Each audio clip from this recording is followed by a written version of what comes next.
শিক্ষার্থীরা যে বিষয় আন্দোলন করছে এটা এখন আদালতের ইখতিয়ার। এখন দেখুন তারা যে ইস্যুতে আন্দোলন করছে এটা তো সরকারের সিদ্ধান্ত, আদালত গিয়ে ভিন্ন রায় দিয়েছে।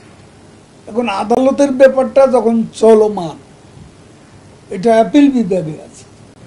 এখন আমি তো সাব জুডিস বিষয় নিয়ে আমার কথা বলা উচিত নয়, এটা এখন আদালতের ইখতিয়ার। শিক্ষার্থীরা যে বিষয় আন্দোলন করছে এই সিদ্ধান্ত তো সরকারেরই ছিল, চলমান। আমরা তো এই সিদ্ধান্ত দিয়েছে আদালত। তারপর আমরা আমাদের দেশের ব্যাপার, শিক্ষা প্রতিষ্ঠান, আমরা পরিস্থিতি পর্যবেক্ষণ করছি। বসাবসির চেয়ে তাদের সাথে আমাদের যোগাযোগ আছে। তো বসাবসিটা